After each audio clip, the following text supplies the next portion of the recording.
Well, it is 11:30, so I'll go ahead and just get started to be respectful of everybody's time.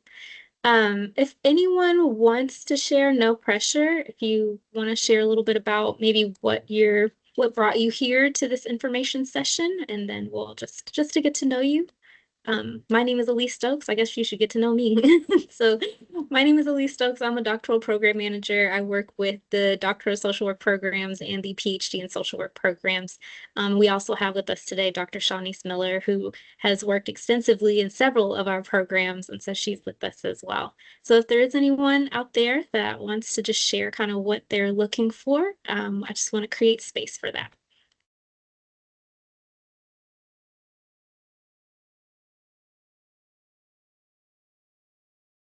But if not, that's okay, and we can proceed. So I'll just go ahead and get started. DSW program team. I am the doctoral program manager, as I mentioned, and we also have Dr. Heather Storer. She is our current interim DSW program director, and she's taught quite a few courses and mentored quite a bit in our PhD in social work program as well. So if you did come in, you would get to know her, or if you are familiar with the Kent School of Social Work and Family Science, you may already know her a little bit.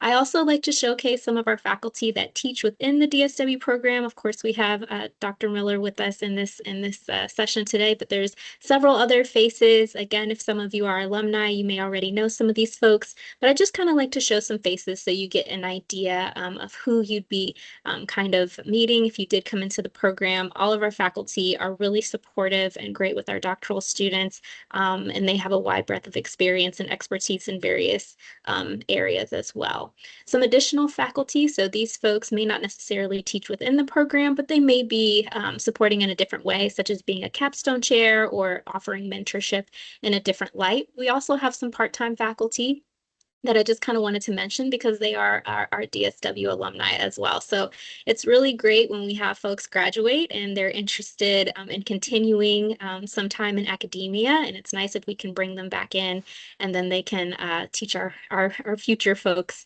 as well. So a quick program snapshot. So you are in the session for the Doctor of Social Work program. So I just want to mention it since we have two different ones.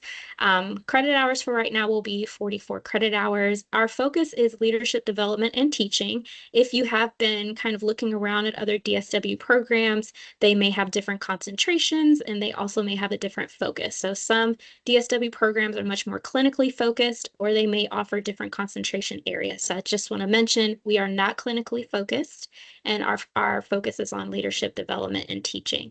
8 continuous semesters, so that means fall, spring, summer, fall, spring, summer, fall, spring. Go ahead and get you through. And then right now, tuition is currently $8.50 a credit hour.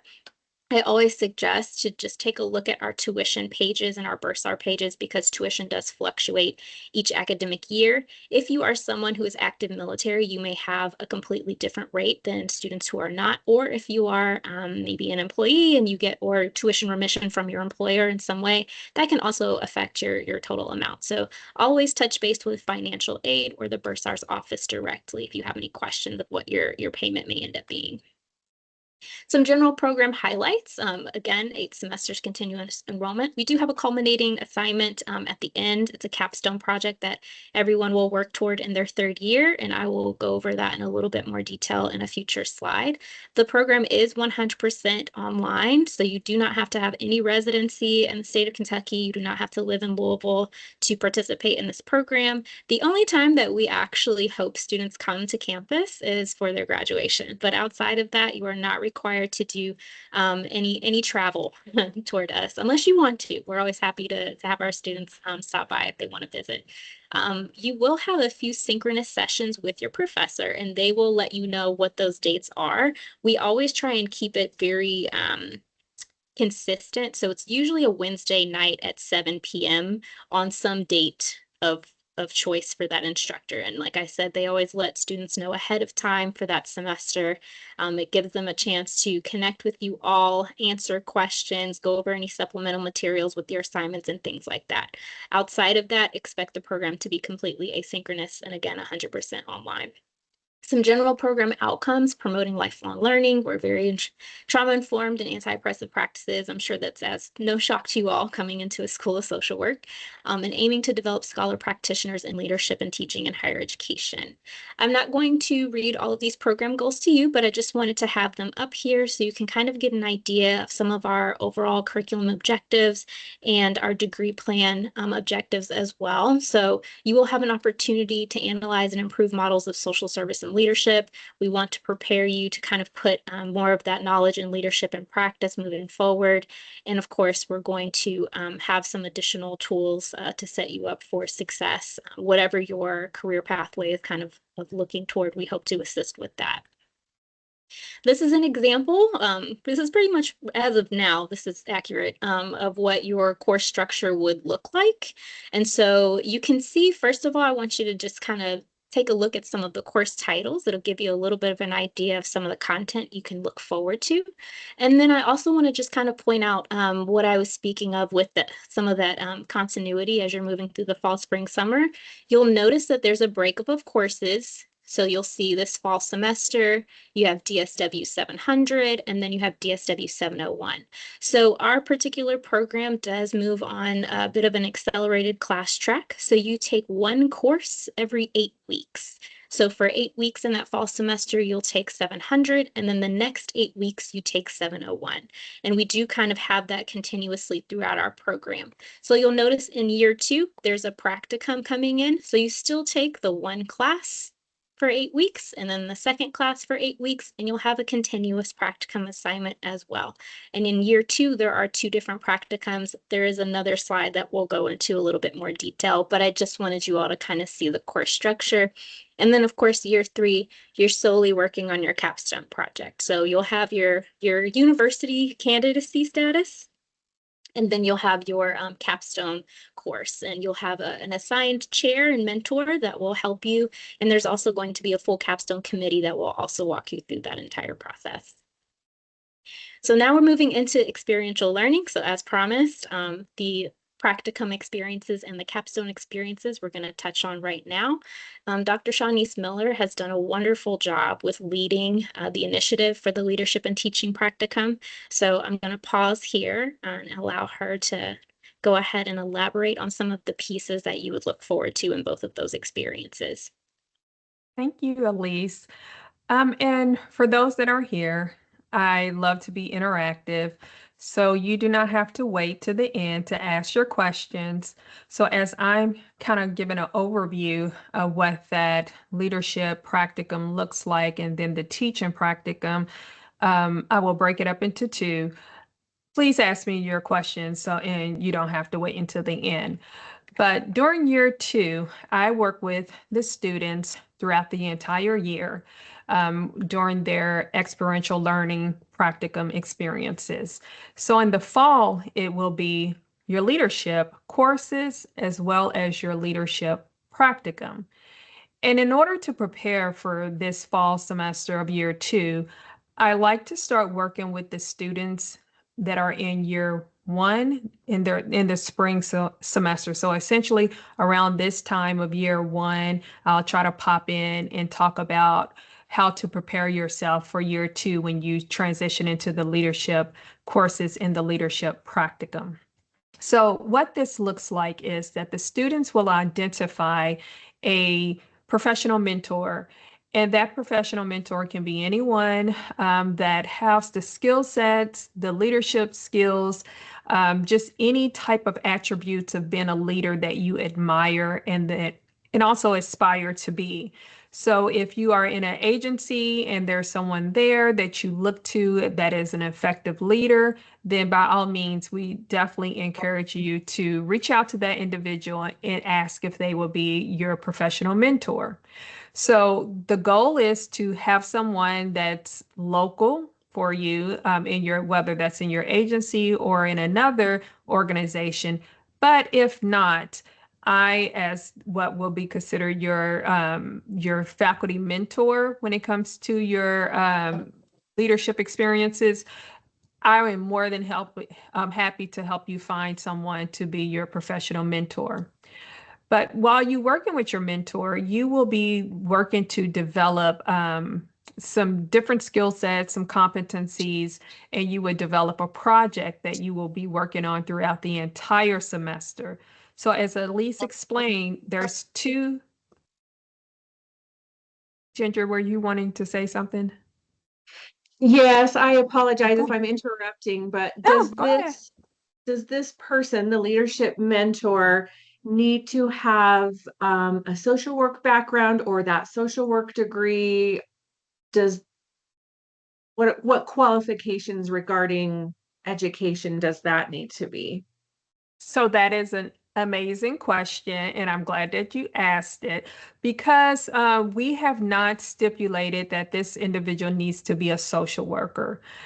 In the past, majority of our students have identified professional social workers. It really just depends on where you're working. But in some agencies, it might have been, say, for instance, if you're interested in wanting to develop grant writing skills, marketing, your ability to market and things like that, it might be someone else within your organization that has those skill sets that's not a social worker, sorry. So in situations like that, we encourage you to identify someone that does not have to be a social worker, but someone that has the professional position and skill sets that you're seeking. Okay, thank you. You're welcome. It's a great question. Well, I will just take a pause and see if there are any other questions related to the Hello, I have leadership. Sure. a question. So, with the leadership practicum and with us finding this mentor, will this be somebody that we will need to like on their availability? Is it somebody we're going to have to like touch base with, like, and have something signed, documentation wise saying we met and to collect those hours, or what does that look like? So, Asia, I'm glad you asked that because when we hear practicum, we think of the formal practicum in the sense of having to work in an agency, having to keep timesheets, having to submit those, and that is not this.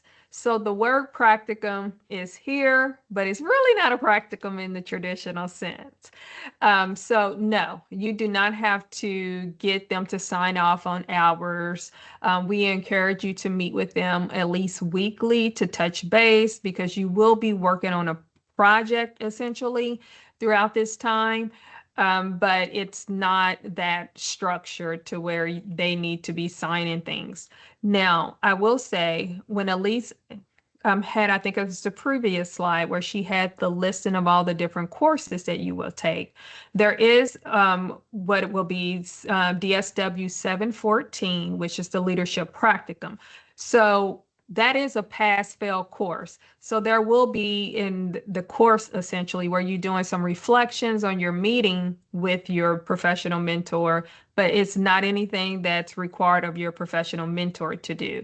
It's just that you will be reflecting on your meetings and processing, the different things that you are learning, thinking about and reflecting on how you want to grow and things like that. So it'll be more of a self-reflection based on what you are meeting about and talking to your professional mentor about. Thank you. You're welcome. Was there another question? I thought I saw someone else's box light up. Okay. And so, as I was saying, there are two 8-week courses that falls within the fall semester, and the first course, 706, it really uh, begins to introduce you to different leadership theories and different frameworks that will help you develop skill sets. Thank you, Elise, as a leader. And so you will be learning about these theories in the course, but actually applying it as you're working with your mentor and as you're developing your project. And so the finished product that we will be doing in leadership, as well as teaching, I'll talk about that in a second, but you will be developing a professional leadership portfolio that will comprise of the different assignments that you completed in the coursework. Is carefully curated, but It's to develop a packet of information that you can use to advance yourself professionally. So everything we're doing in year 2, we want it to be meaningful. So if you're going up for a promotion and if you're applying for a different position, that's a leadership position, we want you to be able to use the documents. So you would do like a philosophy statement of your leadership, different things that you can actually use as you're trying to pursue other avenues in your professional career. Are there any other questions about leadership? And again, that's in the fall semester of year 2.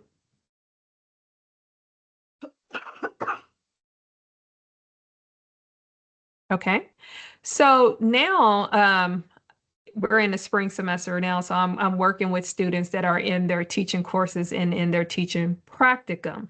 So you will have both of these experience during year 2. So when you get to the spring semester, you will be taking courses, 2 8-week courses that is introducing you to teaching theories, pedagogy, is teaching, there's information about how to assess students, how to use rubrics. So all of the knowledge and the skill set that goes into being an effective educator, you will learn in the class while simultaneously co-facilitating a course with your teaching mentor. And so many of our students are co-teaching courses within the Kent School. What that looks like, we have students that's paired with a full-time faculty member that is serving as their teaching mentor, and they are co-facilitating, co-teaching a class right as I speak right now during the spring semester. But because we try to really be student-centered and really want to meet students where they are, if you live in a different community and you want to teach in person or even online at a different university, we are supportive of that. So what I will do at that point was just work with you and work with whoever that teacher mentor will be at that different university to we have to do university contracts, but it's not a problem. We can go through that process because our overall goal and philosophy is trying to support you where you are. And so the final product with the spring semester of year 2, when it comes to the teaching, is developing a teaching portfolio. And in this portfolio, again, it comprises of real actual documents that you would need if you ever are pursuing a faculty position. So for instance, I have sat on many faculty searches. I'm on one right now. And so what I try to do was mirror what we require when we do faculty searches. We want to see your CV. We want to see what your teaching philosophy is. We want to see what your DEI statement is. We want to see that you could develop a lesson plan. And these are all the things that you will be doing in year 2 in the spring semester. You will be completing, fine-tuning all of these different types of documents in order to put it together to be in a teacher portfolio that you can go essentially apply for positions and go on the job market.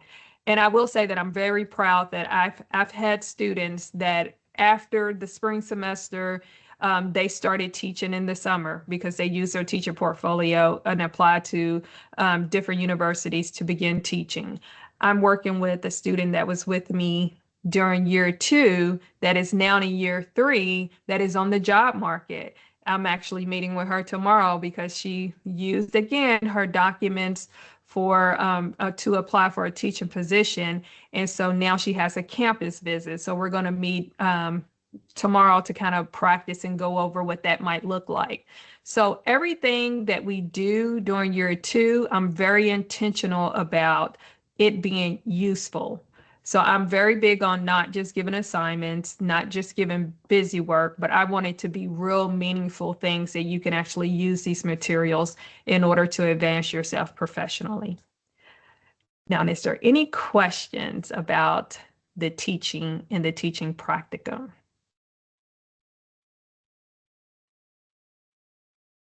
Okay. Well, I will still be here. So if you have any questions a little later in the presentation, I'm happy to answer. Thank you, Dr. Miller. I'll touch base just a little bit on the capstone project.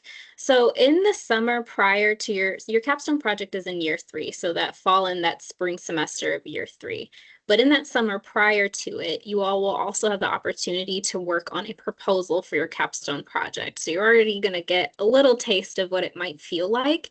I think one of the benefits of our program is that we attract students from all over. So there are students who have been in medical social work, school social work, who work in agencies, who work in the VA, and like the list kind of goes on.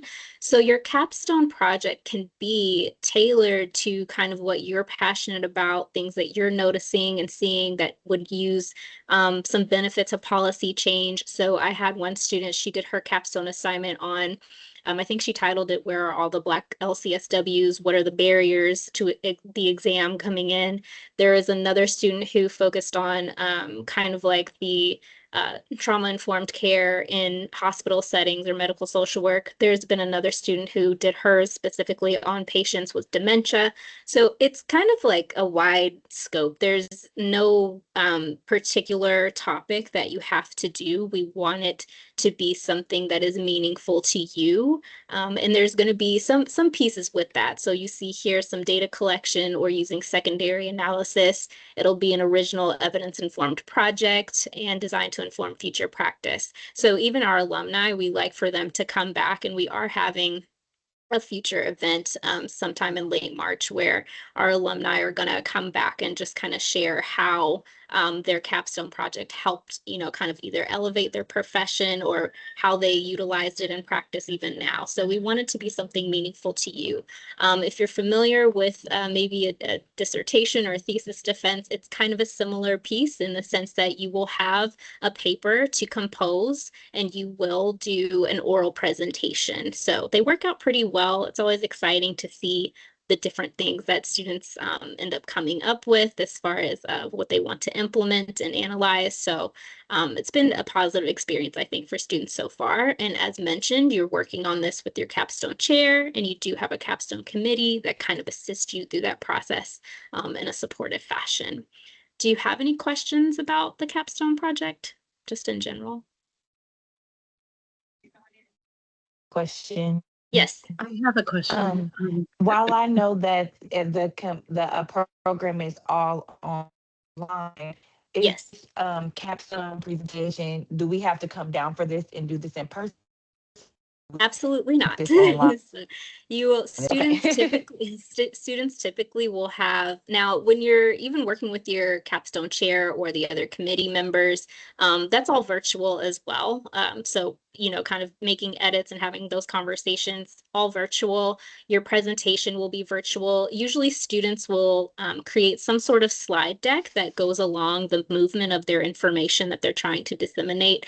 And so that's kind of how that process will be. But no, like I said, the only time we hope that you come is for graduation. But outside of that, with the degree program itself, there are no requirements to come physically to campus.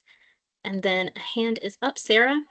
Yeah, I wanted to ask, well, a couple things about the capstone. First, the chair and committee, are those all faculty members at the Kent School? Yes.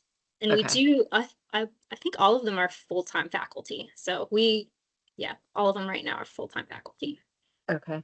And do some of your students end up publishing an article out of that capstone? And also, like, do you make any of those papers available to see? I mean, to kind of see the kinds of projects that people have worked on? Sure, yes. When you're officially in the program, we can actually share the presentations. As far as just the general manuscript, yes, the university does have a library archive that we ask our students to upload their manuscript to after they've had all the edits from their capstone chair and everything, of course. But yes, there is a university archive. It's called Think IR. And Is that's that where all, something like we, as applicants, we could actually like look up and take a look at it? Is I it think public? that I think that it is. I'm just going to type it in the chat. Think IR. Um, I think that it is public. So, but to answer your other question, yes, sometimes students move forward with a publication as well. Thanks. Other questions? Oh, Dr. Miller, sorry.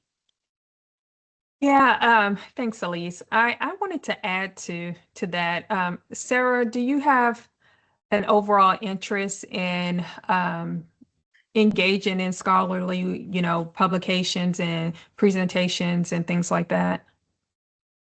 I do, yeah. Okay. So in addition to you being able to do that with your capstone, what I do with students that I've been working with provide opportunities for us to collaborate. So for instance, there was a group of students that was in year 2 with me last year that are now in year 3, so they're working on the capstones. But we put together a proposal to submit for a manuscript. I just presented with a group of DSW students last week at a conference that our university hosts. It's a peer-reviewed conference, so therefore it can be on your CV. But we presented on teaching and how to create inclusive classrooms. So they were with me in their teaching courses last year. So I also try to give space with students who are looking for opportunities to grow and add things to their CV. So if you're interested in doing scholarly work, it can also come in other areas too. It doesn't always have to be your capstone, which yes, I agree. If you're interested, do your capstone, but there might be other opportunities to collaborate. So I always try to offer that to the students that I work with. Even after they leave me, I always still try to make myself available. I always had this philosophy even when I was teaching in the master's program: once you're mine, you're always mine, so you can always come back. So that's one of the things I always like to try to do, is support students in their development and what that might look like, because everyone's an individual and some of the interests look differently. But if I could be a support, I'm happy to do it. Oh, And that's really great. also, Thank you for sharing that. yeah, absolutely. And the Think IR is public, so you can go and search in there. Great, thank you. Other questions? All right. I have a couple other questions, but they're not specifically about capstone. So maybe I'll wait till you've gone through your presentation. Maybe you've Okay, already just answered some. who knows? Maybe I'll answer something along the way. I'll try to speed through to the end. So this is just a quick slide. I only have one slide on this. Every now and then I do get asked the difference between the DSW and the PhD in social work. So we have just one quick slide here just to kind of quickly explain those two. I always tell folks the PhD is definitely founded in research methods. It's a lot more rigorous than what you're going to see in the DSW program, but we still touch on it in the DSW program. So I think the other piece too is just being mindful of your overall career goals as well. Very often I'll have students that are heavily interested in practice and policy work, and they're not truly sold on research, but they'll want to go for the PhD. And I'm not going to sway anyone one way or the other. I just provide all of the information, but I always ask folks to just really think about how the particular program and curriculum is going to align with what they hope to do in their professional goals as well. So the DSW advancing practice within organizations, using data to make informed decisions, whereas the PhD using data to inform the fields of social work, et cetera. And what can you do with a DSW degree? A wide breadth of things. There's really no particular pockets. These are just here as examples. So if you feel like your goals or your current position is not addressed in here or highlighted in here, please don't take it to heart. We just put a few bubbles on here just to give folks kind of an idea. And these are kind of the common pockets that folks kind of fall into. So faculty or administrator, we do have folks go on to do consulting and training. We also have people who continue their private practice and want the DSW just to have that additional knowledge base and additional credential. So there's a variety of settings that you can use your DSW in, including the one that you may already be in as well. What it takes to be a successful doctoral student. A lot of this may seem like common knowledge, but I think it is quite a transition when you have been a student and then you're out in the professional space and then you come back and return to being a student again. So these are just some soft reminders, asking questions, asking for assistance sooner than later. I think once we are, established in ourselves, we're very independent. And so this is a reminder to be a little dependent, and reach out to your faculty or to staff when needed, and communicate with us. Sometimes life happens, and I think I work with the most supportive faculty I've ever worked with in my life. And we know that things happen, and what we want to try and mitigate is if something is impeding on your academic progress, we want to see where we can kind of step in and provide some options to you so that you're able to have success and continue in the program, but also handle whatever may be more priority in that moment. And we understand that. As far as study success, this is a fully online program, asynchronous. So you will want to create your study space. If you're someone that has a family or other obligations, whatever that may be, start thinking about how you're going to create space to study, how you're going to block your time. Is there something that you can temporarily lift off, and load for someone else, or maybe just pause from a particular obligation until you're able to move through the program? Just be thinking of how it might affect your daily life, your time, and just how you move through the week. Be thinking about the development of your capstone topic. You don't have to know right away when you come into the program, but it's just something to be mindful of when you're in that first year of kind of, what are things that you're seeing? What are you experiencing? How can you think about putting that into a topic area? That way, as you move through the program and you have assignments, you can kind of pair those things together. What are the assignments that I'm having right now? What are they asking me to do? How can I, think of how to apply that, to apply it into practice, so to speak.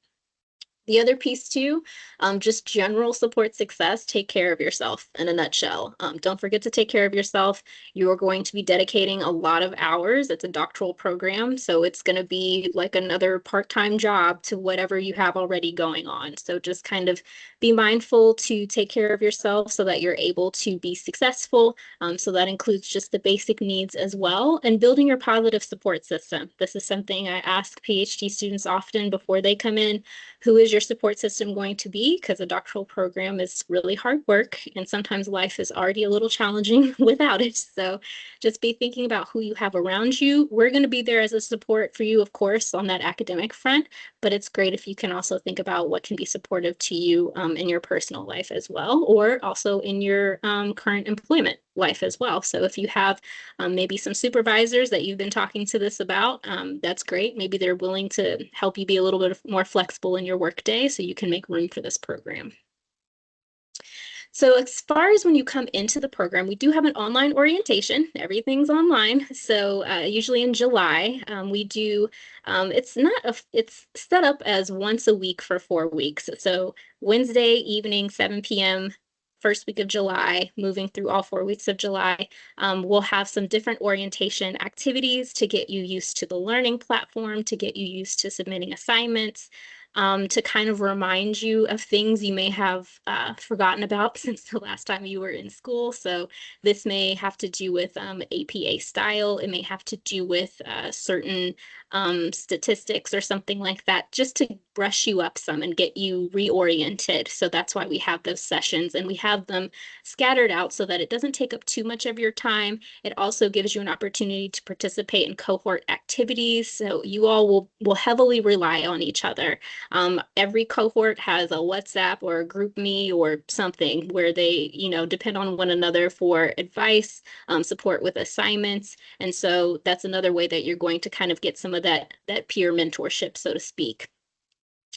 Once you have the orientation, then you'll move into your classes, expected performance, of course, doctoral level writing skills, a weekly course load that's roughly 12 to 15 hours per week or more. Again, you're making time to get through all the modules, all the materials, and then you're making time to also complete those assignments as well. Moving into some of our co-curricular offerings, we have kind of combined this. Usually the Synergist Seminar and the Connect were two separate entities. We've kind of combined this more so the last year, and Dr. Miller has been really great about that, creating some extra experiences so you can capitalize on your program entirely. Again, Wednesday, 7 p.m. For these to come into. Dr. Miller, do you want to touch on maybe just some of the previous topics that have taken Yeah. place? Yes. So thank you for that, Elise. So we actually have one tomorrow, and so I'll start there because it's fresh on my mind. But what we're doing is we have the interim director coming in to speak to the students about the capstone process. And so what we're trying to do and what we've conceptualized is bringing all the students together, because in the past it was broken into cohorts, but we see value in all of the students that's in year 1, 2, and 3 coming together, not only to receive information, but then also connect and, develop mentoring type relationships, because we'll do breakout rooms at the end. So Dr. Storr will be coming in to talk about the capstone project and that process, which is again important to all cohorts that are in the program, because as a year 1 student, it helps to hear about that. So you can prepare yourself, if nothing else, mentally for that, what that's going to look like. But again, we reserve time at the end where we're doing breakout groups and trying to allow for the students to develop relationships. But in the past, we've also done, we kind of kicked it off with mentor and mentorship, because that's very important to be able to connect to someone, because as Elise said, it's important to have a support system. And if I think about my own experiences when I was working on my doctorate degree, your family are supportive, but they don't know what it's like if they don't have that degree. So it's always good to have someone who's kind of in the trenches with you, because they actually know what you're going through. And so that's what we're trying to offer to the students, is the ability to just to connect with one another and be a support. And again, extending it beyond the people that's in your cohort. And so another session that we had is we invited in some panelists that were actual DSW graduates from our program, where they highlighted where they are now. So it was kind of like from, the DSW program to now out, working in a whatever profession that they're doing now. And so they talked about their experiences in the program and what they're doing now. And then the current students were able to ask questions like, what are some tips? How did you manage your time? How did you, navigate your practicum? And how did you, navigate working on your capstone? So we try to create space for students to develop, but then also connect with one another. Thank you. And then we're going to just get into the general admissions requirements, and then we'll create space for more questions if you all have them at the end. So to apply, you'll want to have a master's GPA of at least a 3.0. This is a graduate school stipulation, not so much a program stipulation, with a completed MSSW degree or MSW degree from a CSWE accredited program and 3 years of postmaster's degree work experience, and be currently employed in a human service setting of some kind. And that, it varies of how that goes. But we haven't had any issues. So most of our students are in a human service setting, serving humans in some capacity, and must possess strong oral and written communication skills and analytical ability. General application requirements. So there is a grad school application. It's basically a portal that you're signing into and creating login information for, and then all of your information will be uploaded to this portal. So there is a fee to officially apply once you actually submit your application. Official college transcripts from previous institutions. If you are a U of L graduate, just make sure you're putting University of Louisville in your application. They will pull your transcripts for you since you are sorry to hear. Personal statement of goals, utilizing a prompt. So when you actually go to our website page, there is a prompt that's much more detailed of, how many pages, what to answer and respond to, that sort of thing, just to kind of help you move through the process. A current resume or CV, a writing sample. There's also a prompt. And this again will demonstrate your writing ability, just kind of where you're at. 3 letters of recommendation from individuals familiar with your work or academic ability and performance from current or former supervisors and instructors.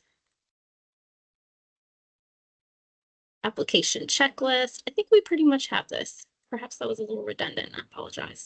This is an example of the writing sample. So you don't have to memorize this or anything. It's on our website in the checklist.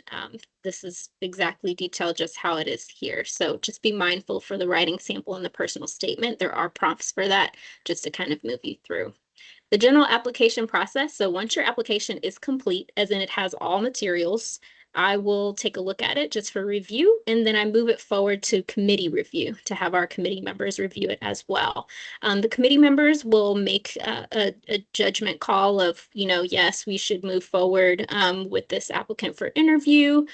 They appear to be a good fit based on the holistic view of your application packet. From the interview offers, we have the interview selected. The interviews are about 30 minutes. And then from there, an admissions offer can proceed. We will not make any offers of admission earlier than our deadline. So our deadline is March 15th for applications. We're going to look at everyone holistically. So we have everyone there in the pool, and then we'll start the interviews and admission offer process. So everyone will know if they have, well, depending on if they turn their application in a timely manner, everyone should know their status of their application well before orientation even begins. And then the applicant has the option to accept admission. If they were offered admission, they can defer that admission if they want, or they can deny the admission completely if that ends up being their decision. Again, March 15th is the deadline. Oh, classes start August 2026. Apologize, did not update the date there for that. And I know I saw a hand. Hi, yes. Hello, my name is Diana. I have 2 questions. My first question, going back to that one page, it stated you have to have a personal statement and a writing. Is it a personal statement and a writing sample, or those 2 different Yes, things? they're 2 different things, but they are both required. Okay, and then my second question was, the interview process. What does that entail? As far as who's interviewing us? Sure, the committee members. And usually I will just kind of dictate who all is in there in my email to you. So that way, if you want to look up certain faculty, you have the ability to do so. Currently, our committee consists of Dr. Carlin Britzenhoff-Sock, Dr. Adrian Archuleta, Dr. Babudi Sar, and Dr. Shanice Miller, who is with us here today. So anytime I send an email out to just say, hey, we would like to have you for an interview. Interviews are also virtual, just in case anyone was wondering. And I'll give you some times or whatever, but I'll also put in who is going to be present at your interview. The interview, I think, is pretty simple to be expected. We'll ask you some questions to get to know you a little bit, kind of see how you are as far as fit for the program. That takes probably 20 minutes. And then there's usually that last 10-minute sector reserved for the applicant to ask us questions as well. Okay, thank you. You're very welcome. So I have a question. Oh, I'm so sorry. I just Go wanted ahead. to address this chat question really quickly. Robin Allen, can anyone speak to the likelihood of being accepted into the program with an MS Psychology and not an MSW? Currently, only an MSW or MSSW is being accepted. This is also partly for accreditation reasons. So unfortunately, we cannot accept degrees outside of those 2. You're welcome. And I'm so sorry. Who was speaking? I'm so sorry. Asia? It was me, Asia, Okay. yes. So I had a question regarding, I couldn't find the cost for credits and things like that. I just may have not been looking in the right place. So I had a question regarding that, and then also like, is there ever any opportunity for like grant scholarships or different funding, things like that? Sure. So at this moment, the credit hour rate is $8.50 a credit hour. Unless you have, like, for example, employee tuition remission, or your employer is offering some sort of aid in some way, shape, form. There at this time are not any grants or scholarships toward this particular program. If there ever are, then we would let students kind of know. Typically in the doctoral programs, what I've noticed is if we do get something, it's usually kind of small, sometimes less than $1,000, and we have to go by whatever the contract agreement is for it. So in my other program, if there's a contract that says it has to be given as one lump sum, then we do it that way. And if it's not, then we try and use it in other fashions for student travel or something like that if they go to a conference or something to that piece. So currently for the DSW program, we don't have that same financial advantage, but we have it kept in mind when it comes to assistantships, because universities require students to be full-time. Usually the DSW program doesn't really qualify for that either, since it is a part-time program. Got you. Okay, thank you. You're welcome.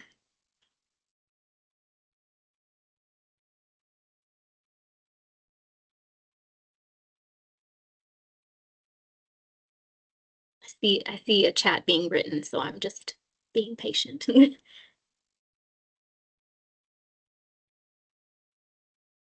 No, the program is 100% online. Students do not attend in person. There are no in-person DSW classes. The classes are 100% online.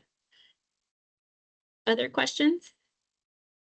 Yeah, can you tell me about the summer? It sounds like the fall and spring are 8 weeks and then 8 weeks, so a total of 16. What does the the summer schedule look like? Great question. So in the summer of the first year, let me go back to okay. So in the summer of, well, I guess technically it is year one, there are two 6-week courses. So summer is a little bit more accelerated. So you'll have the DSW 704 for 6 weeks and then DSW 710 for 6 weeks. And then we go back into our normal routine of the 8 weeks for the fall. In the second summer, DSW 711 is for the full 12 weeks. And that's because we did have it shortened, I think in the very first cohort, and we do take feedback. And due to feedback, we adjusted that class so that students could just make the most out of some of that research experience and their capstone proposal. So DSW 711, it is kind of broken up, but it's the same class for the full 12 weeks. Okay, thank you. You're welcome. How many students are in each cohort and how many cohorts have gone through the program? So we are cohort 3, I think our third one. The program started in 2021. And we try and take 20 students. We have had one cohort that did exceed that, and we've also had cohorts that have been slightly less. So we try and find a balance at about 20 is where we try and kind of keep it, mostly because students benefit from a smaller student to faculty ratio, and we're very mindful of that coming in. How long is the program? The program is 8 semesters, so you're about 2.75 academic years if you want to be specific. Any financial support provided, as mentioned, if you are on tuition remission or if you have an employer who wants to provide something for you, then you would have that there. There is not any scholarships or assistantships or grants or related aid at this time for this program. The tuition fee is $8.50 a credit hour.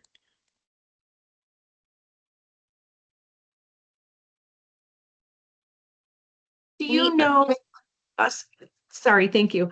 Do you know if loans, the federal student loans are available? Yes, you would just want to notate part-time when you're doing your loan application. Okay. And then I had a question. This goes back just a little bit. Just, make sure that I'm correct on what I thought. So with the letters of recommendation, we need three, Yes. but they all have to be a professional reference in regards to they have to be somebody either that's worked with you or that has been a supervisor, or what capacity exactly for all three.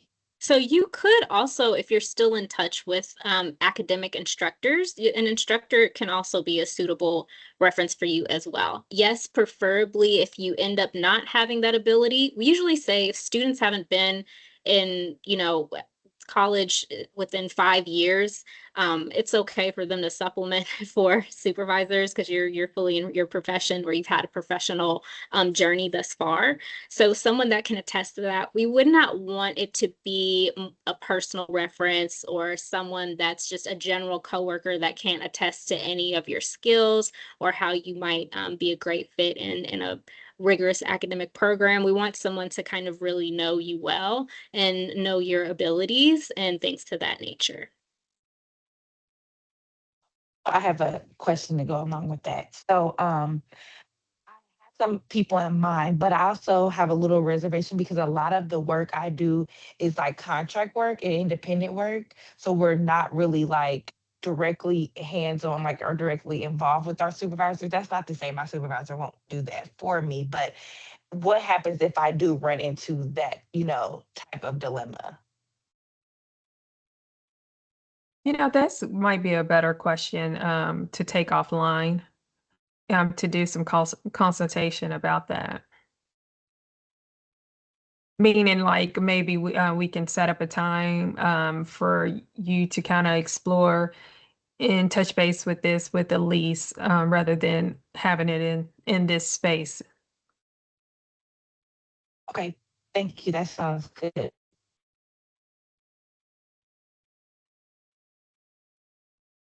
Sarah's hand is up. Sorry, I I just was I was saying it, but like I was muted. I'm sorry. Go ahead, Sarah.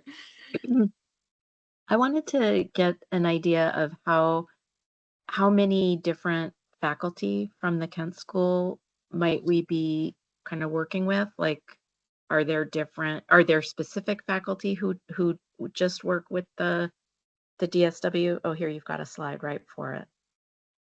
So we have these folks. Sometimes they do change out.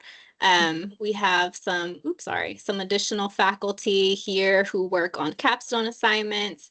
We have some part-time faculty that are actually our DSW alum who have gracefully come back and decide to pay it forward. Dr. Storer is also going to be teaching a class next year. So for the most part, they stay kind of the same, but occasionally a faculty member may move off of a class and a different one will come in. We have full-time faculty majority of this program. So for example, most of our part-time faculty here were actually teaching a second section, but the primary section was still led by a full-time faculty member. And I was going to Thank you. say, I was going to add that both Dr. Soar and I are full-time commitment to the DSW program. So we would definitely be mainstays because we're the two faculty that are assigned. So the way it's structured, faculty are assigned to different academic programs. And so we're assigned to the DSW program. But as Elise shared, there will be some other faculty. We can't teach them all because, it's only two of us. We don't have the ability to teach all of the courses or to also do all of the capstones. But so that's where other faculty come in. Again, as Elise shared, we have part-time faculty that provide support, but one of the things that we're really big on is giving students the opportunity to work with full-time faculty.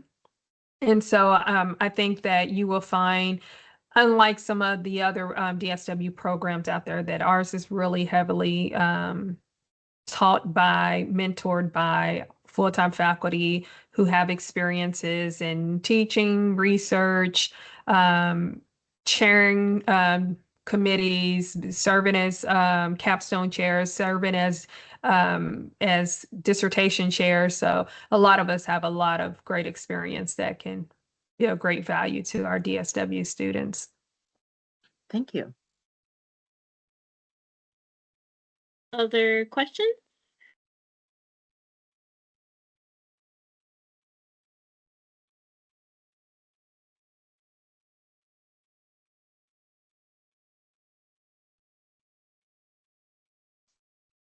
Elise, will we be provided your email for follow-up, Oh, sure. more Why not? extensive questions after Of, this?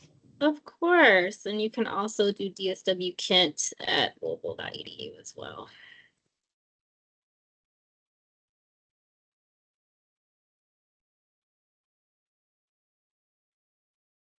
Condition, is it a condition to have a faculty who accepted to work with me in a doctoral dissertation?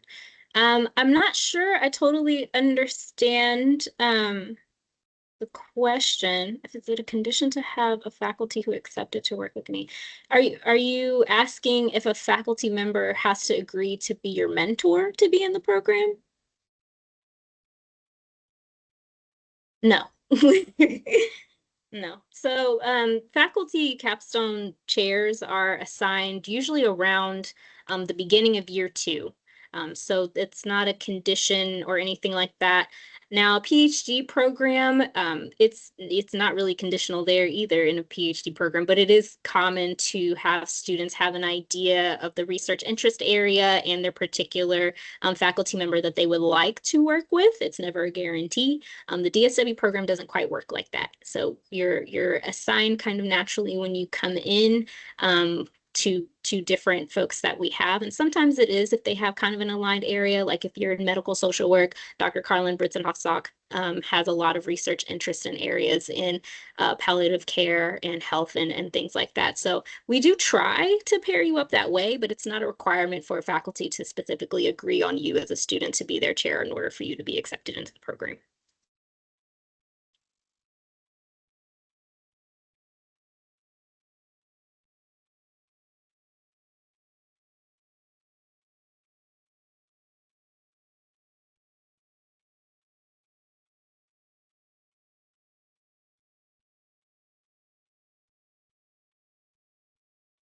Another. Okay. No worries, Joe. We were happy to have you. Are there any other questions? And you all have my information in case you have more questions. And I was going to try and put up this email really quickly for you all in here as well. I know you all had some questions about what's required and tuition and just different things kind of came up a few times. So I'm just popping in the chat our general link to our website. And some of those questions can be answered there or forward you to other resources as well. Do we need to submit recommendations? Yes, 3 recommendations. The deadline is March 15th. This is also on the link that I just popped in the chat. Any other questions?